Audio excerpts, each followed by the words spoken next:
Hi friends, இன்னைக்கு நாம 2 type of ice cream recipes பார்க்க போறோம். ஒன்னு வந்து custard powder யூஸ் பண்ணி செஞ்ச ice cream and இன்னொன்னு வந்து cornflour யூஸ் பண்ணி செஞ்ச ice cream.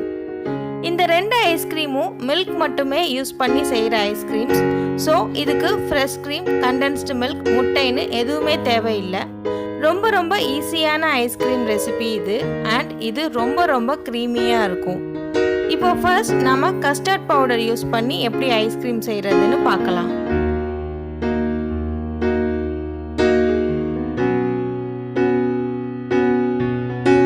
இதுக்கு நான் ஃபர்ஸ்ட் 3 ஸ்பூன் கஸ்டர்ட் பவுடரை ஒரு சின்ன பவுல்ல எடுத்திருக்கேன். அப்புறம் அதில் ஒரு 1/4 கப் அளவுக்கு தண்ணி ஊற்றி மிக்ஸ் பண்ணி வச்சுக்கணும். அடுத்து இப்போ அடுப்பில் 1/2 லிட்டர் பாலை சூடு பண்ண வச்சுக்கணும். பால் பொங்கி வரணும்னு அவசியம் இல்லை, ஜஸ்ட் பால் சூடாக ஆரம்பித்தா போதும். அப்புறம் அதில் நான் 1 கப் சுகர் சேர்த்துருக்கேன். ஆக்சுவலாக இதுக்கு 3/4 கப் சுகர் சேர்த்தாலே போதும், பட் நான் நிறைய சேர்த்துட்டேன். ஸோ நீங்கள் சுகர் வந்து உங்கள் டேஸ்ட்டுக்கு ஆட் பண்ணிக்கோங்க. அப்புறம் சுகர் நல்லா கரையட்டும். அப்புறம் நம்ம கஸ்டர்ட் பவுடர் மிக்சரை அதில் ஊற்றிடலாம். கஸ்டர்ட் பவுடர் மிக்ஸ் ஊற்றுனதும் அடுப்பை நல்லா சிம்மில் வச்சு மிக்ஸ் பண்ணிக்கிட்டே இருங்க. அந்த கஸ்டர்ட் பவுடர் நல்லா வெந்து மில்க் நல்லா திக்காக ஆரம்பிக்கும். கஸ்டர்ட் பவுடர் கட்டியாக இருந்தாலும் பரவாயில்லை, ஏன்னா நம்ம இந்த மிக்சரை மிக்சியில் போட்டு 2 வாட்டி பீட் பண்ணுவோம். ஸோ அப்போது அது சரியாகிடும். ஸோ மில்க் வந்து நல்லா திக்கானதுக்கு அப்புறம் அடுப்பை ஆஃப் பண்ணிடலாம். இந்த திக்னஸ் செக் பண்ணுறதுக்கு இப்போது ஒரு ஸ்பூனில் பின்னாடி நம்ம கைவிரல் வச்சு இழுத்து பார்த்தா அது அப்படியே இருக்கணும். மில்க் தண்ணியாக இருந்தால் இந்த கோடு நிற்காது. ஸோ இப்போ அடுத்து ஃப்ளேவருக்கு வெனிலா எசன்ஸ் ஆட் பண்ணியிருக்கேன். அப்புறம் இப்போது இது நல்லா ஆறுனதும் இதை ஒரு ஃப்ரீசர் சேஃப் பவுலில் ஊற்றி ஃப்ரீசரில் வச்சிடணும். ஒரு 4 hours கழித்து இதை எடுத்து ஒரு வாட்டி மிக்சியில் போட்டு நல்லா பீட் பண்ணணும். நான் சுகர் எக்ஸ்ட்ரா ஆட் பண்ணிட்டனால நான் ஒரு 1/4 கப் ஃப்ரெஷ் க்ரீம் ஆட் பண்ணியிருக்கேன். பட் இது ஆக்சுவலாக தேவையில்லை. இப்போது இதை நல்லா பீட் பண்ணிவிட்டு மறுபடியும் இதை அதே பவுலில் ஊற்றி மறுபடியும் ஃப்ரீசரில் வச்சிடணும். அகைன் ஒரு 4 hours கழித்து எடுத்து மறுபடியும் மிக்சியில் போட்டு பீட் பண்ணணும். இப்படி பீட் பண்ண ஐஸ்கிரீம் நல்லா க்ரீமியாக இருக்கும்.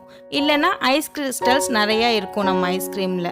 ஸோ இப்படி ஃப்ரீஸ் பண்ணி பீட் பண்ணும்போது அது நல்லா க்ரீமியாக நமக்கு கிடைக்கும். ஸோ இப்போது இதை ஃப்ரீசரில் வச்சுட்டு ஒரு 8 hours அப்படி இல்லைன்னா ஒரு ஃபுல் நைட் வச்சா சூப்பராக செட் ஆகிடும். அப்புறம் எடுத்து ஒரு ஐஸ்கிரீம் ஸ்கூப்பரோ இல்லைனா உங்கள் வீட்டில் இருக்கிற கரண்டியை யூஸ் பண்ணியோ ஸ்கூப் பண்ணி எடுத்து சர்வ் பண்ணிடலாம். ஸோ அவ்வளோதான், நம்ம சூப்பரான கஸ்டர்ட் பவுடர் ஐஸ்கிரீம் ரெடி ஆகிடுச்சு. செம்ம க்ரீமியாக இருந்தது இந்த ஐஸ்கிரீம், சான்ஸே இல்லை, செம்ம டேஸ்டியாக இருந்தது. நீங்களும் கண்டிப்பாக இந்த கஸ்டர்ட் பவுடர் ஐஸ்கிரீமை ட்ரை பண்ணி பாருங்கள். உங்கள் கிட்ஸ்க்கு கண்டிப்பாக இது ரொம்ப பிடிக்கும். இப்போ அடுத்து நம்ம பிஸ்தா ஐஸ்கிரீம் எப்படி செய்கிறதுன்னு பார்க்கலாம். நான் முன்னாடியே சொன்ன மாதிரி இதுவும் ரொம்ப ஈஸியான ஐஸ்கிரீம் ரெசிபி அண்ட் ரொம்ப க்ரீமியாக இருக்கும்.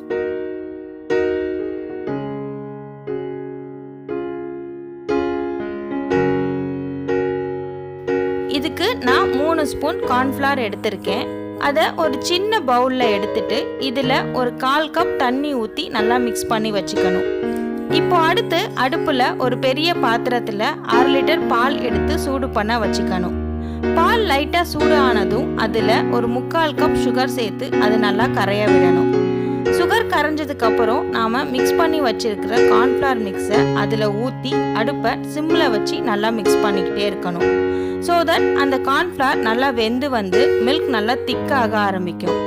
அப்புறம் கொஞ்ச நேரம் மிக்ஸ் பண்ணிக்கிட்டே இருந்தீங்கன்னா அது நல்லா இந்த அளவுக்கு திக்காகிடும். ஒரு ஸ்பூனோட பின்னாடி சைடில் இப்படி கைவிரல் வச்சு கோடு போட்டு பார்த்தா அது நிற்கணும். அந்த ஸ்டேஜ் வந்ததும் அடுப்பை ஆஃப் பண்ணிடலாம். அப்புறம் அதில் இப்போ கொஞ்சமாக பிஸ்தா எசன்ஸ் அண்ட் கொஞ்சமாக க்ரீன் ஃபுட் கலர் ஆட் பண்ணியிருக்கேன்.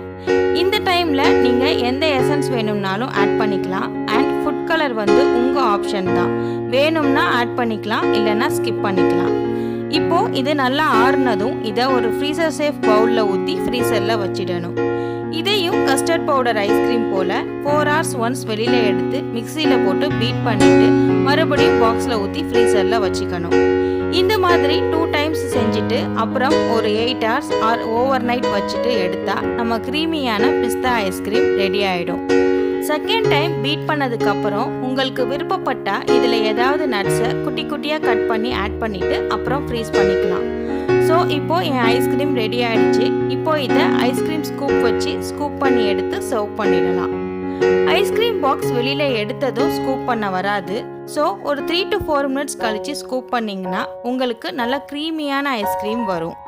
ஸோ பாருங்கள், இப்போ நான் எந்த ஃப்ரெஷ் க்ரீம் கண்டென்ஸ்டு மில்க்னு எதுவுமே ஆட் பண்ணாமல் செம்ம சூப்பரான க்ரீமியான ஐஸ்கிரீம் செஞ்சாச்சு.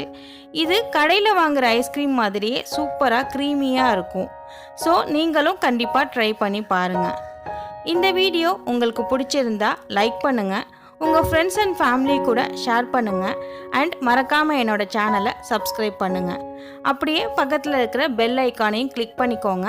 அப்போ தான் என்னோடய நியூ வீடியோ நோட்டிஃபிகேஷன்ஸ் உங்களுக்கு உடனே கிடைக்கும். தேங்க்யூ.